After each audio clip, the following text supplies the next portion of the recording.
we're going over reupholstery.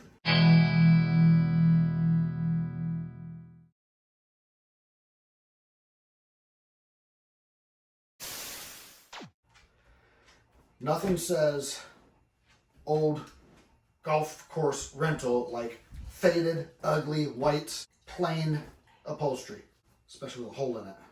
Yeah, they shoved some cardboard in there when they got a hole.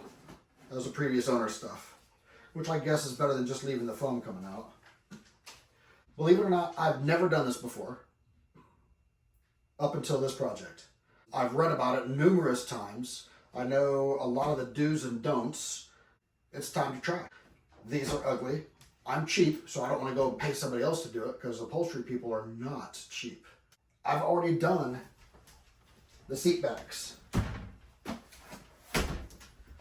These are my absolute first attempts of reupholstering, which of course I bought a kit.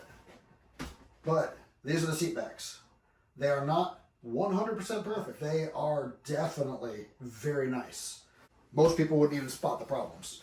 And something else I did, the backs were faded black plastic, and I got some of that spray-on vinyl and cloth dye, and it just looks beautiful. It soaked into the plastic a little bit. It kind of really bit in, and it looks brand new. It's beautiful.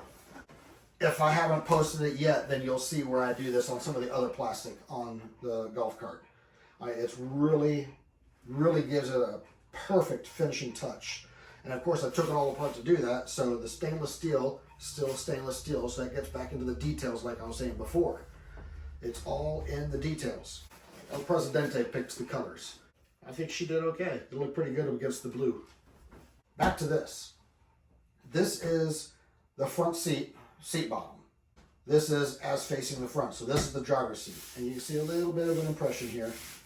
But in reality, it's in pretty good shape. I'm not even going to worry about that butt print. If I get rid of the butt print, then I just got to put another butt print in it anyways. So I'll just use theirs. These are the pieces that clip into female piece that's on the body. Actually, it's on the chassis. But this is what it hooks into. The disassembly is pretty easy. Sharp razor.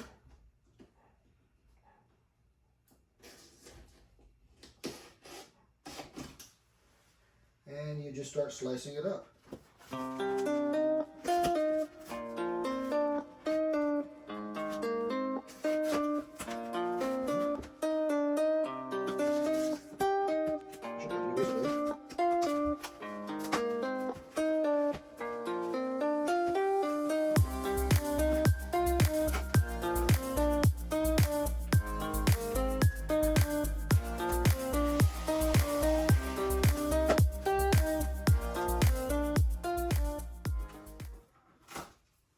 Now you will need a staple gun. Now if you've ever done automotive ones, then don't worry about the hog ring pliers. You don't need those. These just go along with staple gun and, from the factory. So no special tools other than a knife and a staple gun.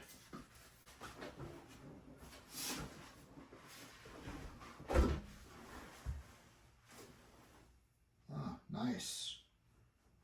Somebody was picking at it. In fact, that filler isn't even supposed to be there.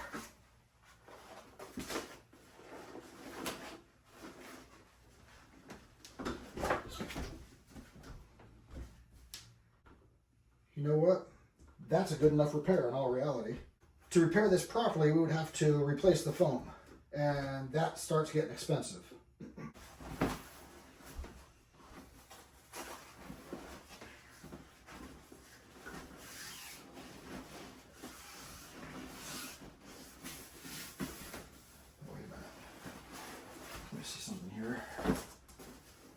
Okay, so the upholstery shop, they actually marked them front and back. You just wrote front right here. So I know that goes up here, like so. And That only matters a little bit. Basically, on a lot of the cushions, you'll have slightly lower profile up front and a larger profile in the back, and that's where that front and back comes into play. Otherwise, it doesn't much matter.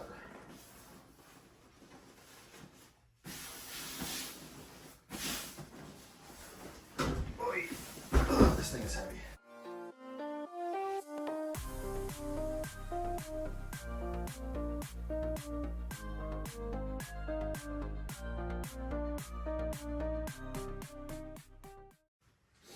And when you're doing this, especially on like a hard plastic, you've got to make sure that you're pushing down on the material and pushing it down hard. You don't just set it on there and pull the trigger, because it will actually kick back and not go into the plastic. But if you push down on it and make sure it doesn't move, it will go through this plastic. At least this one does. And this is nothing special. It's a Stanley. This thing's probably about 15 years old.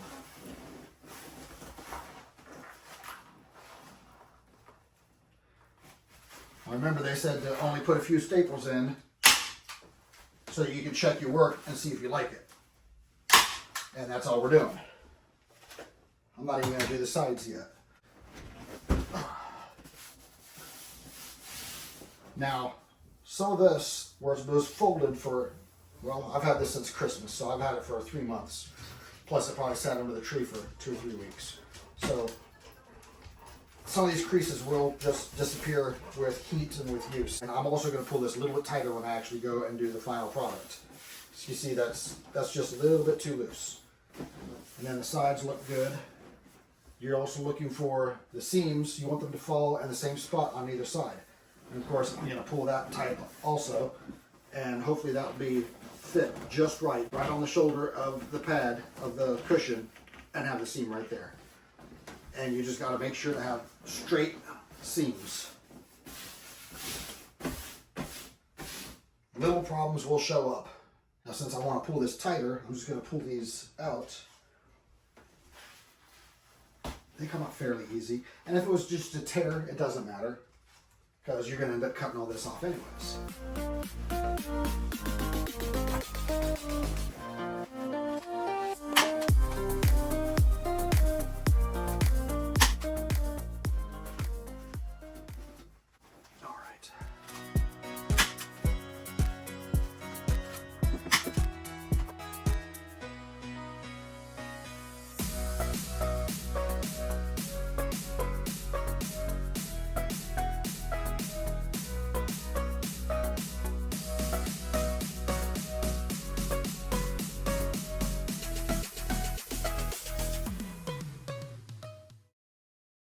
You see, this isn't hard. This is not rocket science. It doesn't take a whole lot of talent. It just takes taking your time and paying attention to detail.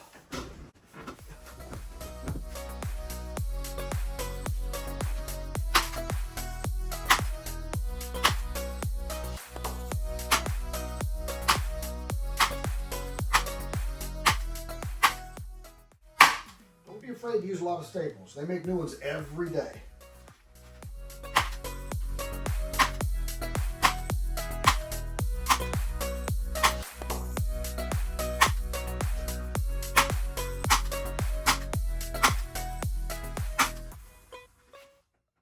The thing to remember also, like if you see this right here, I've got one staple and you can see where it's pulling on it. So the more staples you put in, the less load each staple has to carry.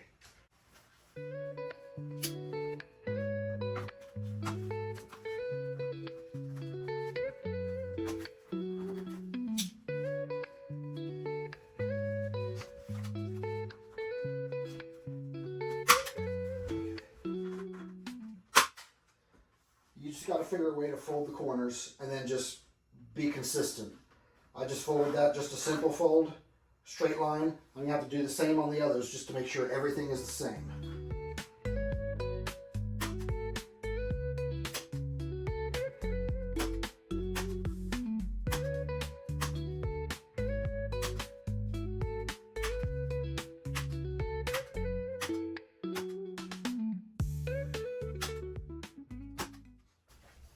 All right, so now if your seat cover is excessively wrinkled, or you can't get it to lay flat, or you can't get the wrinkles to stretch out, then what you need to do is lay this in the sun. If it's cold outside, bring it inside and set it by the sliding glass door. Just let it sit in the sun and get hot, and then try it again.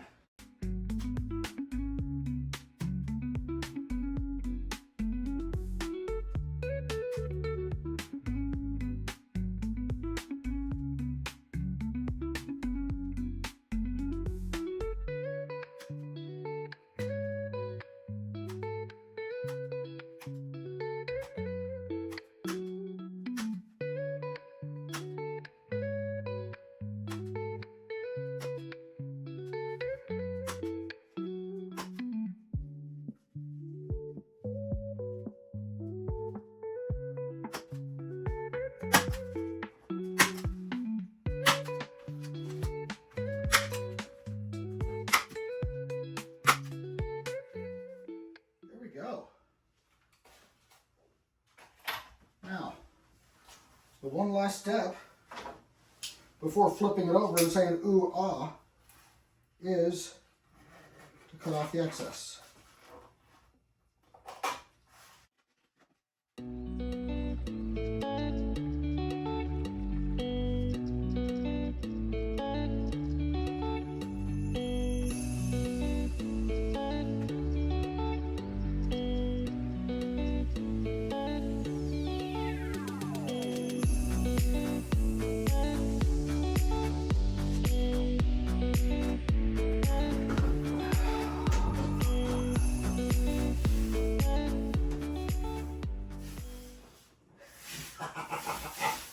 I like it.